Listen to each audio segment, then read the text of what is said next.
some live 11-on-11 stuff. What'd you learn about your group at O-line? I learned we have a long way to go, and which I knew. I would have been, frankly, I would have been shocked if it had turned out differently. There were some good things, but there's obviously a lot of things that we have to improve on fundamentally and from a communication standpoint. So that'll come along. It's really kind of what I expected the first day in pads, honestly. With 4 new starters having to begin playing on the line, how does that change your job and how you approach it? Makes it a heck of a lot harder. And really, we're in some regards we have to start over. But in another sense, I feel like we've got a little more athleticism, and as I told the players, we're a lot further along mentally than we were a year ago at this time, and that includes today. So from that standpoint, we don't have as much progress to make. I mean, the kids understand the verbiage. They understand conceptually what we're trying to do. We just have to do a better job of doing it.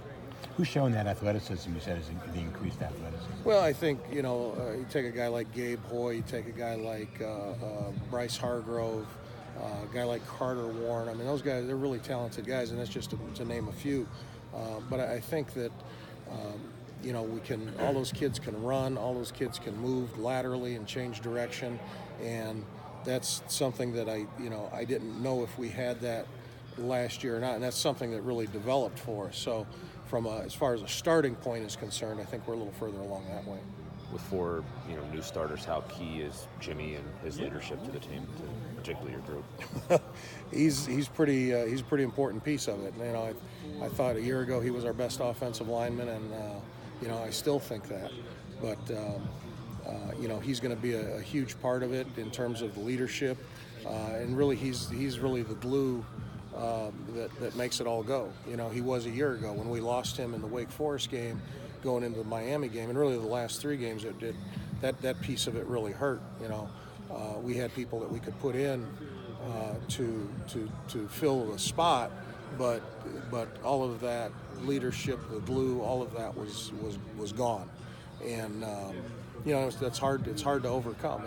And really that position, and particularly with a guy like that, when you lose your center in general, that's probably a really underrated position to get hurt.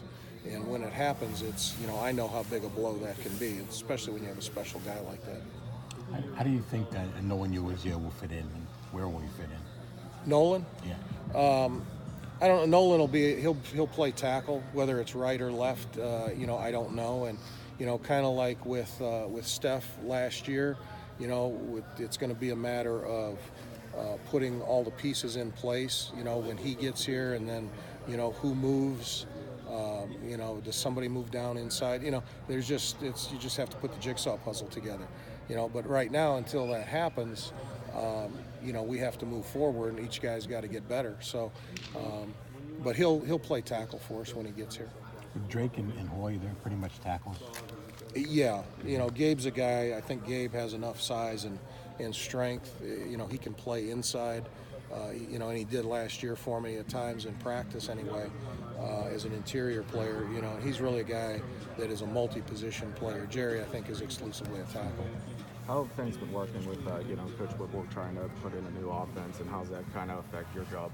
Well, it's new, but there's been a lot of carryover. Honestly, he's letting me keep our terminology and how we teach it conceptually. So the learning curve for the kids really hasn't been very great. Anything else for Coach? Thank you. Okay, thanks, guys.